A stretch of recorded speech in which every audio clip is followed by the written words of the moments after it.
देखिए, तो हम लोग समझते हैं आज होमोलोजस सीरीज के बारे में। ठीक है, इससे पढ़ने से पहले हम लोग देखेंगे एलिमेंट्स। पीरियोडिक टेबल आपने पढ़ा होगा, अगर नहीं पढ़ा तो आप जानते होंगे पीरियोडिक टेबल के बारे में। जिस प्रकार से पीरियोडिक टेबल में आपने देखा होगा कि टोटल 18 ग्रुप और 7 पीरियड्स होते हैं। जो हॉरिजॉन्टल में होता है उसको ग्रुप्स, और जो वर्टिकल में होता है उसको पीरियड्स कहते हैं। ठीक है, तो आप अगर हम बात करेंगे पीरियोडिक टेबल का, तो जितने भी एलिमेंट्स जिनका सिमिलर इलेक्ट्रॉन स्ट्रक्चर होता है वो सिमिलर केमिकल प्रॉपर्टीज को दिखाता है, और उसे हम पीरियोडिक टेबल में सेम ग्रुप में रखते हैं। इसी तरीके से जितने भी ऑर्गेनिक कंपाउंड्स हैं जिनका सिमिलर स्ट्रक्चर है वो सिमिलर प्रॉपर्टीज को दिखाएगा, और उसको भी एक हम सेम ग्रुप या सीरीज में रखेंगे। ठीक है, और इसको करने के दौरान हम क्या करेंगे कि जितने भी ऑर्गेनिक कंपाउंड्स हैं उनको अरेंज करेंगे उसके इंक्रीजिंग मॉलिक्यूलर मास पे। तो इसी को हम लोग क्या कहते हैं, होमोलोगस सीरीज। समझिएगा ध्यान से, होमोलोगस सीरीज। तो होमोलोगस सीरीज की अगर हम डिफिनेशन की बात करेंगे, अगर आपको एग्जाम में पूछ दिया जाए व्हाट इज होमोलोगस सीरीज, तो क्या कहिएगा, it is a group of organic compounds having similar structure and similar chemical properties in which successive compounds are differ by CH2 group। CH2 group मतलब एक कार्बन और दो हाइड्रोजन का difference होगा। अब इस चीज़ को समझिएगा, जैसे अगर हम बात करेंगे होमोलोगस सीरीज ऑफ एल्केन्स, तो उसको पहले पढ़ने से पहले हम लोग जनरल फार्मूला देखेंगे। तो हम अल्केन के अगर जनरल फार्मूला की बात करेंगे तो जितने भी एल्केन्स होंगे सारे का सिमिलर स्ट्रक्चर होगा। और एल्केन्स जैसा कि हम जानते हैं इसका जनरल फार्मूला क्या होता है, CnH2n प्लस का 2, और ANE के साथ इंड है तो यहाँ पे कार्बन सिंगल बॉन्ड का फॉर्मेशन करेगा। कार्बन कार्बन के बीच में सिंगल बॉन्ड होगा। ठीक है, तो जितने भी एल्केन्स होगा उनका सिमिलर स्ट्रक्चर होगा, सिंगल कोवेलेंट बॉन्ड होगा, और सिमिलर केमिकल प्रॉपर्टीज को दिखाएगा। इसलिए हम जितने भी एल्केन्स हैं उनका हम एक होमोलोजस सीरीज बना लेंगे। जैसा कि हम आपको फर्स्ट 5 मेंबर बताते हैं। मान लीजिए CH4, इसका क्या नाम होता है, मिथेन। एक कार्बन है मेथ और सिंगल बॉन्ड है ANE। C2H6, ये क्या हो गया, इथेन, ETHANE, इथेन। C3H8, ये क्या हो गया, प्रोपेन। C4H10, ये क्या हो गया हमारा, ब्यूटेन। C5H12, ये क्या हो गया, पेंटेन। अगर आप इसको ध्यान से देखो तो जनरल फार्मूला होमोलोगस का क्या हो गया, जो जनरल फार्मूला एल्केन का होगा वही जनरल फार्मूला CnH2n+2 होमोलोजस का भी होगा, उसके होमोलोजस का भी होगा, जहाँ n number of carbon atom होगा। ठीक है, अगर आप यहाँ से देखो तो हमने होमोलोजस के डिफिनेशन में बताया था कि it is a group of organic compound having similar structure and similar chemical properties in which successive compound are differ by CH2 group. देखिए, अगर हम बात करेंगे मीथेन से इथेन, तो मीथेन में एक कार्बन है, इसमें दो कार्बन है, तो एक कार्बन का डिफरेंस है। 4 हाइड्रोजन 6 हाइड्रोजन, तो 2 हाइड्रोजन का डिफरेंस है। ठीक है, इसी प्रकार से अगर हम इथेन से प्रोपेन में जाए तो एक कार्बन 2 हाइड्रोजन का डिफरेंस होगा। इथेन से अगर हम प्रोपेन से ब्यूटेन में जाए तो एक कार्बन 2 हाइड्रोजन का डिफरेंस होगा, और इससे अगर हम पेंटेन में जाए तो एक कार्बन 2 हाइड्रोजन का डिफरेंस होगा। ठीक है, तो क्या होता है होमोलोजस, ग्रुप ऑफ ऑर्गेनिक कंपाउंड जिसका सिमिलर स्ट्रक्चर होता है। अगर हम इसके स्ट्रक्चर की बात करेंगे तो इसका भी स्ट्रक्चर क्या होगा, एन मीथेन, मतलब क्या होगा, सिंपल स्ट्रक्चर होगा, एक कार्बन और 4 हाइड्रोजन। ठीक है, इसका क्या होगा, 2 कार्बन और 6 हाइड्रोजन। ठीक है, सिमिलर स्ट्रक्चर हो गया। ठीक है, और इसके बाद हमने बताया था कि जब भी हम ऑर्गेनिक कंपाउंड को अरेंज करेंगे तो उसके मॉलिक्यूलर इंक्रीजिंग मॉलिक्यूलर मास, अगर हम इसका मॉलिक्यूलर मास बताएं तो CH4 में एक कार्बन का मास 12 और 4 हाइड्रोजन, तो इसका मॉलिक्यूलर मास 16 हो गया। इसका मॉलिक्यूलर मास 12 12 दूना 24 और 6 30 हो गया। फिर इसका क्या हो जाएगा, 44, और इसका हो जाएगा 48 और 10 58, देखिए इंक्रीजिंग मॉलिक्यूलर मास में हो गया। तो ये सारे क्या हो गए, होमोलोजस हो गए एल्कीन का। बात समझ में आया। होमोलोजस किसको कहेंगे कि it is a group of organic compound having similar structure and similar chemical properties in which successive compound are differ by CH2 group. CH2 group कहने का मतलब एक कार्बन और दो हाइड्रोजन। यहाँ पे देखो CH4 क्या है, फर्स्ट मेंबर है एल्केन का जिसमें एक कार्बन एटम है, ये सेकेंड मेंबर हो गया, ये थर्ड मेंबर हो गया, ये फोर्थ मेंबर हो गया, ये फिफ्थ मेंबर हो गया। ठीक है, पेंटेन क्या हो गया, फिफ्थ मेंबर हो गया। बात समझ में आया। अगर आपको बोलेगा थर्ड मेंबर ऑफ एल्केन बताओ, तो थर्ड मेंबर ऑफ एल्केन क्या हो जाएगा, propane. Third member of alkene C3H8 propane हो जाएगा। ठीक है, अब हम लोग देखते हैं इसके कैरेक्टरिस्टिक के बारे में। तो characteristic of homologous series, all the members of homologous series can be represent by same general formula. ठीक है, इसका मतलब क्या हो गया कि जैसे अगर हमको एल्केन का होमोलोगस सीरीज लिखना है तो सेम जनरल फार्मूला होगा CnH2n+2। अगर हमको एल्केन का होमोलोगस लिखना है तो इसका जनरल फार्मूला क्या होगा, CnH2n+2। अगर हमको एल्कीन का लिखना है तो इसका जनरल फार्मूला क्या हो जाएगा, CnH2n। और अगर हमको अल्काइन का लिखना है तो इसका सेम जनरल फार्मूला CnH2n-2। ठीक है, तो जितने भी मेंबर्स होंगे होमोलोगस सीरीज का उसको हम लोग रिप्रेजेंट करेंगे सेम जनरल फार्मूला। अभी हम लोगों ने एल्केन का देखा, तो एल्केन के जितने भी होमोलोगस बने, एल्केन के जितने भी होमोलोगस बने सारे में एक ही फार्मूला लगा CnH2n+2। इसी प्रकार से अगर हम एल्कीन का होमोलोगस लिखेंगे तो वहाँ पे क्या हो जाएगा फार्मूला CnH2n। और अगर हम अल्काइन का होमोलोगस लिखते हैं तो उसका फार्मूला हो जाएगा CnH2n-2। पहली बात। दूसरी बात, any two adjacent homologous differ by एक carbon and 2 hydrogen atom in their molecular formula. ठीक है, जैसा कि हमने देखा था methane CH4, ethane C2H6, propane C3H8, butane C4H10 और पेंटेन C5H12। तो यहाँ पे अगर आप देखो दो कंजिक्यूटिव के बीच में एक कार्बन दो हाइड्रोजन का डिफरेंस है। इसी प्रकार से इसके बीच में एक कार्बन दो हाइड्रोजन, इसके बीच में एक कार्बन दो हाइड्रोजन, इसके बीच में एक कार्बन दो हाइड्रोजन का डिफरेंस है, मतलब CH2 ग्रुप हो गया। तीसरी नंबर बात, difference in the molecular masses of any two adjacent homologous is 14U। देखिए अगर हम बात करेंगे CH4, C2H6, C3H8, C4H10, C5H12, तो इसका मास कितना हो गया, 12 और 4 16। इसका मास 12 और 6 12 दूना 24 और 6 30। इसका मास हो जाएगा 36 और 8 44। इसका मास हो गया 48 और 10 58। तो देखिए हर एक कंजिक्यूटिव में कितना है, 14। डिफरेंस दोनों का 14 है, 14। ठीक है, तो आपको याद रखना है कि difference in the molecular masses of any two adjacent homologous is 14U।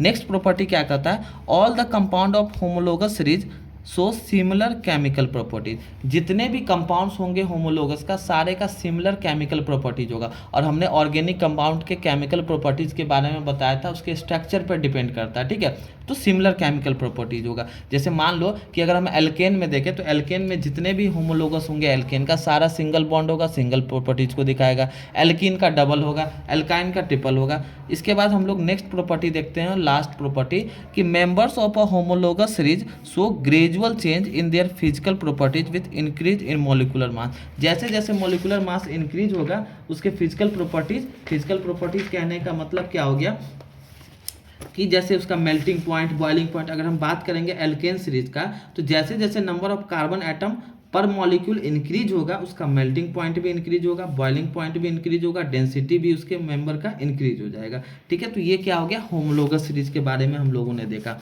ठीक है, और आपका इसमें क्या करना है, आपको घर पे खुद से ट्राई करना है एल्कीन्स का होमोलोगस क्या होगा और अल्काइंस का होमोलोगस क्या होगा। फार्मूला वही होगा। अगर हम एल्कीन्स का होमोलोगस लिखेंगे तो फार्मूला CnH2n+2 हो जाएगा, CnH2n सॉरी। और अगर हम अल्काइन का होमोलोगस लिखेंगे तो उसका जनरल फार्मूला CnH2n-2 हो जाएगा। बात समझ में आया। अब देखिए जैसा कि हम लोगों ने देखा होमोलोगस सीरीज एल्केन, एल्कीन और एल्काइन का। ठीक है, जिस प्रकार से एल्कीन्स और एल्काइंस होमोलोगस सीरीज का फॉर्मेशन कर पड़ता है। इसी प्रकार से अगर हम बात करेंगे ऑर्गेनिक कंपाउंड जैसे such as halo alkenes, alcohols, aldehyde, ketones, carboxylic acid, ये भी होमोलोगस सीरीज का फॉर्मेशन करता है। और हम लोग अब एक एक करके इनको बारी बारी से देखेंगे, ठीक है। नोट में आपको एक बात याद रखना है कि ऑर्गेनिक कंपाउंड में कोई भी any atom other than carbon and hydrogen, hydrogen और कार्बन के अलावा अगर कोई भी एटम है तो उसको हम लोग क्या कहेंगे, हेट्रो एटम कहेंगे। जैसे एग्जांपल के लिए मान लो हेलोजन एटम में अगर क्लोरीन, ब्रोमीन, आयोडीन आ गया तो वो क्या हो गया, हेट्रो एटम हो गया। ऑक्सीजन क्या हो गया, हेट्रो एटम हो गया। नाइट्रोजन क्या हो गया, हेट्रो एटम हो गया। सल्फर क्या हो गया, हेट्रो एटम हो गया, ठीक है। तो हम लोगों को याद रखना है इस चीज़ को कि किसी भी ऑर्गेनिक कंपाउंड में कार्बन और हाइड्रोजन के अलावा अगर कोई भी एलिमेंट आ जाएगा तो उसको हम लोग क्या कहेंगे, हेट्रो एटम कहेंगे। जैसे एग्जांपल के लिए oxygen, nitrogen, chlorine, bromine, iodine, ठीक है, आपका सल्फर, ये सारे क्या हो गए, हेट्रो एटम हो गए, ठीक है। अब हम लोग देखते हैं फंक्शनल ग्रुप। फंक्शनल ग्रुप के बारे में समझते हैं। तो हमने आपको सैचुरेटेड और अनसैचुरेटेड हाइड्रोकार्बन के बारे में बताया था, ठीक है, कि सैचुरेटेड हाइड्रोकार्बन क्या होता है, अनरिएक्टिव होता है। लेकिन अगर हम उसी सैचुरेटेड हाइड्रोकार्बन को कुछ अलग मतलब कुछ एटम या ग्रुप ऑफ एटम से इंट्रोड्यूस कर देते हैं तो जो रिजल्टिंग कंपाउंड बनेगा वो रिएक्टिव हो जाएगा। तो यही जो एटम या ग्रुप ऑफ एटम होता है जो प्रेजेंट होता है कार्बन कंपाउंड को, उसी को कहते हैं फंक्शनल ग्रुप, ठीक है। मतलब अगर हमको बोलेगा व्हाट इज फंक्शन, अगर हमारे एग्जाम में क्वेश्चन आ जाए कि फंक्शनल ग्रुप किसे कहते हैं, व्हाट इज फंक्शनल ग्रुप, तो क्या कहेंगे, एन एटम और अ group of atoms which makes a carbon compound reactive and decides it's property, इसी को हम लोग क्या कहेंगे, फंक्शनल ग्रुप। अगर हम किसी भी सैचुरेटेड हाइड्रोकार्बन, कहने का मतलब एल्केन में कुछ एटम या ग्रुप ऑफ एटम को जोड़ देते हैं जिसके कारण वो हमारा जो कंपाउंड हो जाता है वो रिएक्टिव हो जाता है, और वही एटम या ग्रुप ऑफ एटम उस कंपाउंड के प्रॉपर्टीज या फंक्शन को डिसाइड करता है, उसी को हम लोग फंक्शनल ग्रुप कहेंगे। टोटल हमें इस क्लास में 7 फंक्शनल ग्रुप के बारे में पढ़ना है, ठीक है। बारी बारी से सबको देखते हैं। 7 कौन कौन सा है, तो जैसे आपका एल्कोहल ग्रुप में क्या हो गया, OH प्रेजेंट रहेगा, जिसमें जैसे देखो इथेनॉल C2H5OH, तो इसमें क्या हो गया, OH क्या हो गया, इसका फंक्शनल ग्रुप हो गया। तो जैसे हमको जो फंक्शनल ग्रुप के बारे में पढ़ना है, जैसे hello group, alcohol group, aldehyde group, ketone group, carboxylic acid group, alkene group और अल्काइन ग्रुप, इन सबको एक एक करके हम लोग बारी बारी से देखते हैं, डिटेल्ड में देखते हैं, ठीक है। तो फंक्शनल ग्रुप में पहला हम लोग देखते हैं हेलो ग्रुप। हेलो ग्रुप क्या होता है, ठीक है। तो यहाँ पे हेलो ग्रुप को कैसे हम लोग रिप्रेजेंट करेंगे, हेलो ग्रुप क्या क्या हो सकता है, तो हेलो ग्रुप कैन भी आपका जैसे क्लोरीन CH, जिसको हम लोग क्या रेट करेंगे, क्लोरो,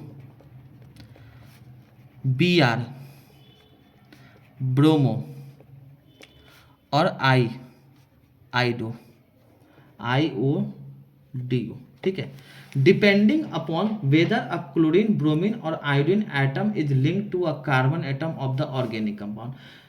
जैसे आप एग्जांपल के लिए देख लो CH3Cl, ठीक है।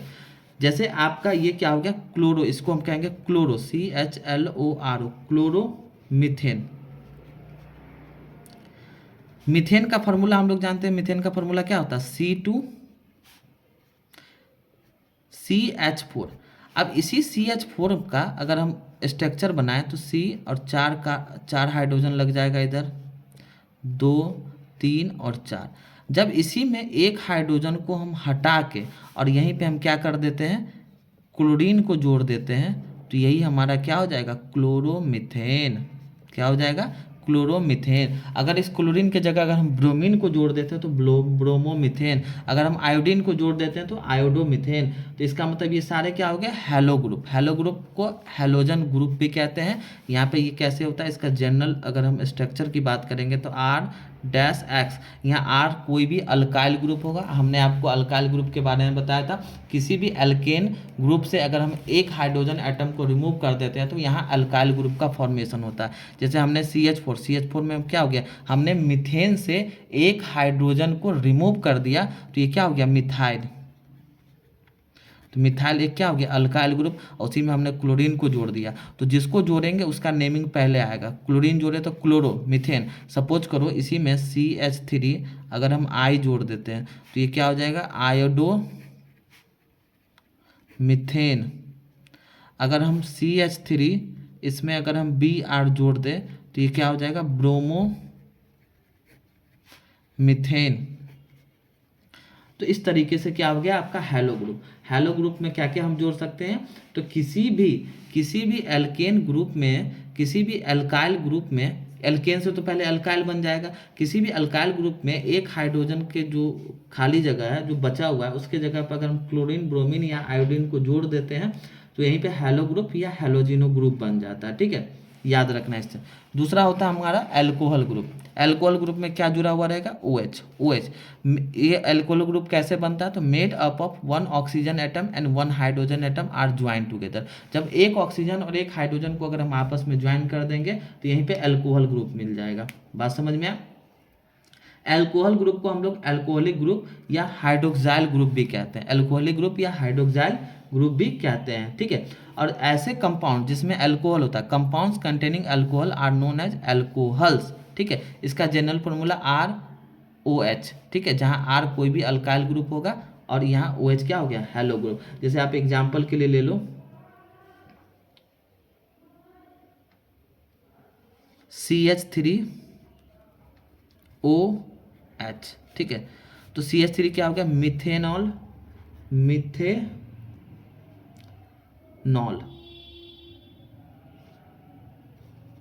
ठीक है, इसके बाद C2H5, इसमें हमने क्या किया, OH जोड़ दिया तो क्या हो गया, इथेनॉल। ठीक है, इसका जनरल फार्मूला ROH। R कोई भी यहाँ पे अल्काइल ग्रुप हो जाएगा। ठीक है, अल्काइल ग्रुप कहने का मतलब CH3 C2H5। ठीक है, C3H7। ठीक है, ये ETC। और यहाँ पे OH जो हो गया, OH क्या हो गया, एल्कोहल ग्रुप, एल्कोहल ग्रुप। ठीक है, और यहाँ पे इस एल्कोहल में देखो ऑक्सीजन क्या हो गया, हेटेरो एटम हो गया। बात समझ में आया। तो हम लोगों ने हैलोजन ग्रुप देखा जिसमें हम क्या करते हैं, किसी भी अल्काइल ग्रुप में क्या जोड़ देते थे, क्लोरीन, ब्रोमीन या आयोडीन, तो वो हैलोजन ग्रुप हो जाता था। एल्कोहल ग्रुप में क्या करेंगे, किसी भी अल्काइल ग्रुप में हम क्या जोड़ देंगे, OH जोड़ देंगे। ठीक है, तो ये क्या हो जाएगा, एल्कोहल ग्रुप। ठीक है, तो अगर हम बात करेंगे एल्डिहाइड ग्रुप का, तो एल्डिहाइड ग्रुप में क्या होगा, एक कार्बन एटम, एल्डिहाइड ग्रुप में 1 C एटम, 1 H एटम और 1 O एटम। ठीक है, ये तीनों आपस में ज्वाइन होकर एल्डिहाइड ग्रुप का फॉर्मेशन करेगा। ठीक है, यहाँ पे ऑक्सीजन एटम जो एल्डिहाइड ग्रुप का है, ठीक है, ऑक्सीजन एटम जो एल्डिहाइड ग्रुप का है उसको हम अटैच करेंगे कार्बन एटम के साथ। ठीक है, कार्बन एटम के साथ। ठीक है, और इसको रिप्रेजेंट कर सकते हैं CHO क्योंकि डबल बॉन्ड होता है CHO। तीनों तरीका है आपको रिप्रेजेंट करने का। ठीक है, जिसमें आपको क्या क्या करना है, इस अगर हम CHO में देखें तो हाइड्रोजन क्या है, कार्बन और ऑक्सीजन के बीच में। ठीक है, तो ये हो गया आपका एग्जाम्पल की अगर हम बात करेंगे तो एग्जाम्पल इसका क्या हो जाएगा, इसका अगर हम जनरल स्ट्रक्चर की बात करेंगे तो RCHO। यहाँ पे R कोई भी एल्काइल ग्रुप हो सकता है और CHO क्या हो गया, एल्डिहाइड ग्रुप, एल्डिहाइड ग्रुप। बात समझे। और एक चीज़ और इसमें याद रखेंगे कि aldehyde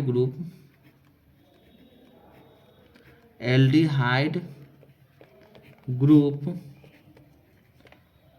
always occurs at the end of carbon chain। ठीक है, इसके बाद दूसरी बात इसमें याद रखना है कि carbon atom of the aldehyde group is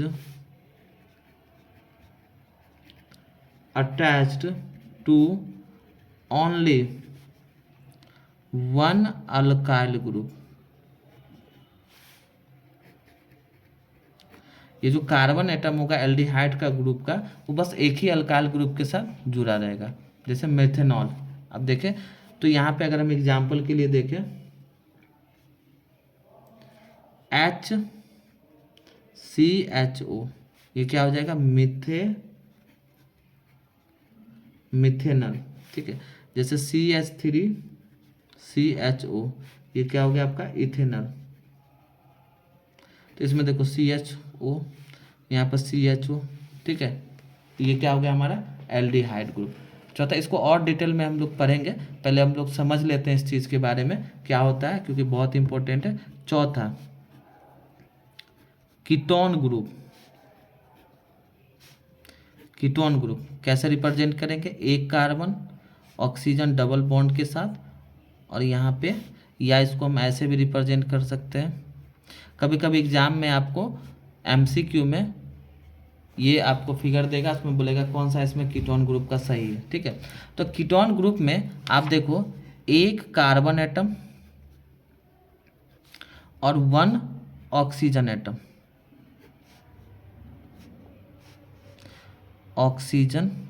atom, ठीक है। यहाँ पे जो ऑक्सीजन एटम होगा, oxygen atom of the ketone group is joined to the carbon atom by a double bond, ठीक है, हमेशा डबल बॉन्ड। और carbon atom of the ketone group is attach to 2 alkyl group. यहाँ पे याद रखना है क्या, आप देखिए लिख देते हैं कि oxygen atom of the ketone group is joined to the C atom, carbon atom, by a double bond, और दूसरी बात कि C atom, carbon atom of the ketone group is attached to 2 alkyl groups. वो हो सकता है same भी हो या डिफरेंट हो, ठीक है, डिफरेंट भी हो। कीटोन ग्रुप को समटाइम्स, कभी कभी इसको हम समटाइम्स ऑल्सो कॉल्ड केटोनोइक ग्रुप, ठीक है। और ऐसे कंपाउंड जिसमें कीटोन्स होता है उसको कीटोन ग्रुप होते हैं, उसको कीटोन्स कहा जाता है। जैसे एग्जांपल के लिए CH3COCH3, तो देखिए यहाँ CO बीच में जुड़ा हुआ है, ठीक है। इसका ये क्या हो जाएगा आपका प्रोपेनोन। जैसे आप देखो एग्जांपल और CH3COCH2CH3, ये क्या हो गया ब्यूटेनॉन, ये भी क्या हो गया अल्काइल ग्रुप। इसके बाद कीटोन ग्रुप, सॉरी। इसके बाद आप यहाँ पे याद रखना है कि ketone group can occur only in the middle of carbon chain. Ketone group can occur only in the middle of carbon chain. Middle of carbon chain कहने का मतलब 2 अल्काइल ग्रुप के बीच में। जैसे आप इसमें देख लो, प्रोपेनॉन में देख लो, प्रोपेनॉन में क्या है कि कीटोन ग्रुप कहाँ है, एकदम मिडिल में है, ठीक है, carbon chain CH through. Ketone group can never occur at the end of a carbon chain, क्यों, क्योंकि it has 2 free valencies which have be satisfied by 2 alkyl group. इसके देखिए 2 फ्री वैलेंसी तो सेटिस्फाइड होने के लिए चाहिए ना, ठीक है। नेक्स्ट हम लोग देखते हैं कार्बोक्सिलिक एसिड ग्रुप। तो देखिए कार्बोक्सिलिक एसिड ग्रुप कैसे रिप्रेजेंट करेंगे, COOH या COH, इस तरीके से इसका सिंबल हो गया। कार्बोक्सिलिक एसिड ग्रुप को हम लोग कार्बोक्सिल ग्रुप भी कहते हैं, ठीक है। ये कहाँ प्रेजेंट होगा, मिथेनोइक एसिड या इथेनोइक एसिड में। देखिए मिथेनोइक एसिड में कहाँ है, तो यहाँ पे हो गया आपका मिथेनोइक एसिड। देखिए इसमें COH है आपका इथेनोइक एसिड, तो इस सब में क्या प्रेजेंट होता है, carboxylic acid group. Organic compound containing carboxylic acid group are called carboxylic acid या ऑर्गेनिक एसिड भी कहते हैं। ठीक है, नेक्स्ट हमारा क्या है, एल्कीन ग्रुप। एल्कीन ग्रुप को अगर आप ध्यान से देखो तो एल्कीन ग्रुप में कार्बन कार्बन डबल बॉन्ड होगा। ठीक है, एल्कीन ग्रुप में आपका carbon carbon CC double bond, CC double carbon carbon double bond. ठीक है, ये कहाँ प्रेजेंट होता है, तो आपका ethene, formula CH2 double bond CH2। ठीक है, आपका हो गया propene CH3 CH double bond CH2। ठीक है, और ऐसे कंपाउंड जिसमें एल्कीन्स ग्रुप होता है उसको हम लोग एल्कीन्स ही कहते हैं। ठीक है, नेक्स्ट हो गया हमारा और लास्ट हो गया अल्काइन ग्रुप। इसमें कार्बन कार्बन ट्रिपल बॉन्ड होता है। ठीक है, एल्काइन ग्रुप में कार्बन कार्बन ट्रिपल बॉन्ड होगा। ठीक है, जैसे एग्जाम्पल के लिए आप देखो ethyne CH triple bond CH। इसी प्रकार से propyne CH3C triple bond CH। ठीक है, और ऐसे कंपाउंड जिसमें अल्काइन ग्रुप होता है उसको हम लोग अल्काइंस कहते हैं, अल्काइंस कहते हैं। ठीक है, तो आप लोगों ने देखा functional group. Functional group of an organic compound is more reactive than rest of the molecule, ये बात हमने आपको बताया। और किसी भी ऑर्गेनिक कंपाउंड में functional group determines the chemical properties of a compound. ठीक है, तो all the organic compound having same functional group so same physical chemical properties. तो जितने भी ऑर्गेनिक कंपाउंड्स होंगे, all the organic compounds having same functional group so similar chemical property. जैसे example के लिए देखो, जितने भी एल्कोहल्स हैं, all alcohols have same functional group. कौन सा ग्रुप हो गया, OH, मतलब एल्कोहल ग्रुप। ठीक है, तो जितने भी एल्कोहल्स होंगे सारे का सिमिलर केमिकल प्रॉपर्टीज होगा।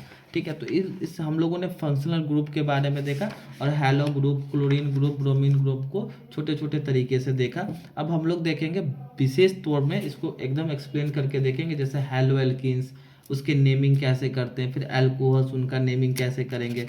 ठीक है, फिर हम लोग बारी बारी से सारे को देखेंगे। ठीक है, तो चलिए हम लोग हैलो एल्कीन्स के बारे में देखते हैं।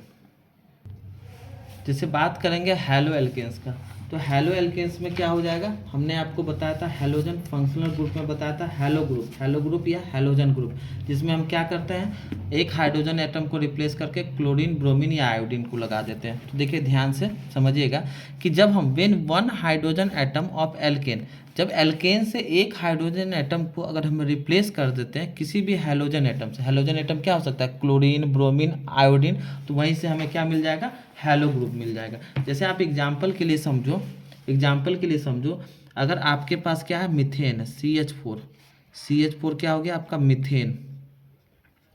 जब आप इस मिथेन से रिप्लेस कर देते हो, रिप्लेस 1H बाय Cl, एक हाइड्रोजन एटम को रिप्लेस कर देते हो Cl से, तो देखो क्या मिलेगा आपका, एक हाइड्रोजन, 4 हाइड्रोजन है, एक को आपने हटाया CH3 और आपने क्या जोड़ दिया Cl, तो यही हमारा क्या हो जाएगा, क्लोरोमीथेन। और ये क्लोरोमीथेन हमारा क्या हो गया, हैलो एल्कीन हो गया। ठीक है, अगर हम इसके जनरल फार्मूला की बात करेंगे, जनरल फार्मूला, तो CnH2n प्लस का 1 और यहाँ X, और यहाँ X क्या क्या हो सकता है, क्लोरीन, ब्रोमीन और आयोडीन। ठीक है, जैसे कुछ एग्जांपल के लिए हम देखते हैं, क्लोरोमीथेन, CHLOROMETHANE, क्लोरोमीथेन। तो क्लोरोमीथेन, जब हम मीथेन में से एक हाइड्रोजन को रिप्लेस करके क्लोरीन को जोड़ देंगे तो क्या हो जाएगा, CH3Cl। जैसे हमारा हो गया क्लोरोइथेन, तो जब हम इथेन C2H5 में से एक हाइड्रोजन को रिमूव, C2H6 हो गया क्लोरो इथेन का, सॉरी इथेन का, और उसमें से एक हाइड्रोजन को रिप्लेस किए, उसको जगह पे हमने क्लोरीन को जोड़ा, तो क्लोरो क्या हो गया, इथेन। इसी प्रकार से क्लोरो प्रोपेन, मतलब प्रोपेन का क्या होता है फॉर्मूला, C3H8। तो C3H8। अब इस H8 में से एक हाइड्रोजन को अगर हम हटा दिए, रिप्लेस कर दिए, और उसके जगह पे हमने क्या लगा दिया, एक हाइड्रोजन, तो H7, और यहाँ पे क्या बचा, क्लोरीन, क्लोरीन लगा दिया, तो क्या हो गया, क्लोरीन। अगर इसके हम नेमिंग की बात करेंगे, कैसे इसका नाम देते हैं, तो देखिए नेमिंग बहुत आसान है इसका। आपको क्या करना है, जैसे CH3 और Cl, इसका नेमिंग करना है, ठीक है, IUPAC मेथड से। तो देखो एक कार्बन, देखो ऐसे समझेंगे कि एक कार्बन कंपाउंड है, तो एक कार्बन कंपाउंड है तो क्या हो जाएगा, मीथेन। एक कार्बन है तो मीथेन, और उसमें क्लोरीन जोड़ दिए, CHLOR, क्लोरो, ठीक है। मान लीजिए अगर आपको बोला C2H5Cl, तो दो कार्बन है तो इथेन, और उसके पहले क्लोरीन जुड़ा हुआ तो लगा देंगे क्लोरो, तो इसका नाम क्या होगा, क्लोरो इथेन। बात समझ में आया। जैसे मान लो CH3Br है, तो एक कार्बन हो गया मीथेन, और उसमें ब्रोमीन जुड़ा हुआ है, तो BROMO, ठीक है। मतलब आपको याद रखना है कि अगर हमारा क्लोरीन जुड़ा हुआ है तो उसके लिए हम क्या प्रीफिक्स का यूज करेंगे, क्लोरो। अगर ब्रोमीन जुड़ा हुआ है तो ब्रोमो, और अगर हमारा आयोडीन जुड़ा है तो आयोडो। बात समझ में आया। तो ये हो गया आपका हैलोजन ग्रुप, ठीक है। इसके बाद दूसरा होता है अल्कोहल। एक और देख लेते हैं, अगर हम इसके सपोज करो इसके स्ट्रक्चर, मान लो एग्जांपल एक और समझो, थोड़ा और क्लियर हो जाएगा। जैसे C3H7, और इसमें हमने क्या जोड़ दिया, I जोड़ दिया, तो देखिए 3 कार्बन हो गया, तो एक कार्बन मेथ, दूसरा एथ, और तीसरा प्रोप, तो क्या लग जाएगा, I जुड़ा हुआ तो आयोडो, और यहाँ पे क्या हो गया, प्रोपेन, ठीक है। अब इसका स्ट्रक्चर अगर हम बनाते हैं तो 3 कार्बन 7 हाइड्रोजन, 2 2 4 2 6 और एक 7, और यहाँ पे क्या लगा देंगे, I, hydrogen hydrogen hydrogen hydrogen hydrogen hydrogen hydrogen, तो ये हमारा क्या हो गया, आयोडोप्रोपेन। और इस तरीके से आप क्लोरीन, ब्रोमीन, जितने भी आपके एल्केन्स के मॉलिक्यूल्स हैं, सारे एल्केन्स में, एल्केन्स के जितने भी होमोलोजस है, उस सारे एल्केन्स के होमोलोजस में से एक एक कार्बन एटम को अगर आप हटा देते हो तो आप आसानी से, देखो इसलिए हम आपको पहले हमने आपको क्या पढ़ाया, फंक्शनल ग्रुप पढ़ाया, फिर हमने बारी बारी से जितने भी फंक्शनल ग्रुप था, जिसमें हैलोजन ग्रुप हो गया, अल्कोहल ग्रुप हो गया, एल्डिहाइड ग्रुप हो गया, कीटोन ग्रुप हो गया, कार्बोक्सिलिक एसिड ग्रुप हो गया, एल्कीन ग्रुप हो गया, इस सब के बारे में बताया था। फिर हमने आपको बताया हैलो ग्रुप, हैलो ग्रुप में क्या जोड़ देते थे, एक्स, सिंगल बॉन्ड एक्स लगा देते, जहाँ एक्स क्लोरीन ब्रोमीन आयोडीन, अगर हम क्लोरीन ब्रोमीन आयोडीन जोड़ते थे तो उसी तरीके से उसका नाम सब प्रीफिक्स में आपका क्या आता है, क्लोरो, ब्रोमो, आयोडो। फिर हमने अल्कोहल ग्रुप को देखा। तो अब हम उसी चीज़ के बारे में और डिटेल में जान रहे हैं ताकि आपको अच्छे तरीके से समझ में आए। दूसरा जो हमारा ग्रुप है अल्कोहल्स, अल्कोहल्स को कह सकते हैं अल्कोहलिक ग्रुप, ठीक है, अल्कोहल्स, तो इसको हम लोग देख लेते हैं। तो अब हम लोग अल्कोहल्स के बारे में देखते हैं। तो alcohols are the organic compound containing hydroxyl group, मतलब कौन सा ग्रुप होगा, हाइड्रोक्साइल ग्रुप, जिसको हमने बताया था सिंगल बॉन्ड OH, ठीक है, attach to a carbon atom. मतलब ये हो गया hydroxyl group is the functional group of alcohol. Hydroxyl group किसका हो गया, फंक्शनल ग्रुप हो गया अल्कोहल का। जैसे मान लो अगर हमारे पास CH4 है, मीथेन, अब इसमें हम क्या करते हैं, एक हाइड्रोजन को रिप्लेस कर देते हैं, रिप्लेस 1H/Cl, तो हमारे पास क्या आ जाएगा, एक हाइड्रोजन को हटाएं तो CH3 और OH सी की जगह पर लगा दे। तो देखिए एक कार्बन है तो मीथेन, अल्काइल ग्रुप हो गया तो मिथाइल, और OH लगा हुआ था AlCOHOL, हो गया एल्कोहल। या इसको आप ऐसे भी पढ़ सकते हैं मिथेनॉल। मतलब इसका नेम जो एंड होगा वो OL के साथ होगा। जैसे एग्जाम्पल के लिए आप समझो इथेनॉल, ETHANOL, इथेनॉल। तो देखो इथेनॉल इथेन से बनेगा, इथेन का फॉर्मूला C2H6। अब जब H6 में से एक कार्बन को, एक हाइड्रोजन को हमने क्या किया, रिप्लेस करके और हमने OH जोड़ दिया, तो C2H5OH, तो ये हमारा क्या हो गया, इथेनॉल। ठीक है, इसी तरीके से इसका हम लोग नेमिंग भी करते हैं। नेमिंग करने के दौरान एक कार्बन एटम, तो वही पैरेंट एल्कीन हो गया मीथेन, ठीक है, और उसी के जगह पे अल्कोहल ग्रुप अगर OH जुड़ा हुआ तो OH के लिए हम क्या करेंगे, OL से इंडिकेट करेंगे, तो मिथेनॉल हो गया। तो इस तरीके से आप अच्छे तरीके से इतना को प्रैक्टिस करो। फिर हम लोग नेक्स्ट वीडियो में एल्डिहाइड जो बचे हुए फंक्शनल ग्रुप है उन सब के बारे में बारी बारी से देखेंगे, और इसके बाद हम लोगों को आगे देखेंगे अच्छे तरीके से केमिकल प्रॉपर्टीज देखेंगे कार्बन कंपाउंड का। बचा हुआ है थोड़ा सा, 1-2 वीडियो में आपका ख़त्म हो जाएगा। ठीक है, चलिए थैंक यू, और अच्छे से इसको रिवाइज कीजिए, बहुत इंपॉर्टेंट है। अगर आप हर एक फार्मूला को याद करके रखते हैं तो क्वेश्चंस अच्छे से बनेंगे, अन्यथा आपको बहुत कन्फ्यूजन अराइज हो सकता है। ठीक है, अगर देखा जाए तो चैप्टर आसान है, अगर वैसे अगर सही तरीके से पढ़ते तो, अगर सही तरीके से नहीं ध्यान देते हैं तो आपको क्या होगा, चीज़ें बारी बारी से टफ लगने लगेगी। ठीक है, तो इसलिए उम्मीद करेंगे कि आप अच्छे तरीके से इसको यहाँ तक रिवीजन करके और बेहतर तरीके से नोट्स करके आएंगे, और हम लोग अगले वीडियो में एल्डिहाइड्स के बारे में पढ़ेंगे। ठीक है, जबकि हमने आपको एल्डिहाइड के बारे में बताया भी है। एल्डिहाइड्स के बारे में पढ़ेंगे। ठीक है, एल्डिहाइड्स भी क्या होता है, कार्बन कंपाउंड होता है जिसमें एल्डिहाइड ग्रुप होता है। एल्डिहाइड ग्रुप हमने बताया था क्या होता है, CHO। ठीक है, तो एक अच्छे तरीके से अगर आप इसको याद कर लेते हैं, तो इसलिए हम यहाँ पे आज वीडियो को पॉज कर रहे हैं, क्योंकि अगर हम जहाँ तक अभी पढ़ाएं वहाँ तक अगर अच्छे तरीके से रिवीजन कर लेते हैं तो आगे आपको समझने में और आसानी होगी, और बेहतर तरीके से आप चीज़ों को समझ पाएंगे, और आपको रटने की आवश्यकता नहीं पड़ेगी। अन्यथा आपको बहुत परेशानी हो सकती है, तो आप इस चीज़ को ध्यान देंगे। ठीक है, और अच्छे तरीके से रिवीजन करके आएंगे। चलिए थैंक यू।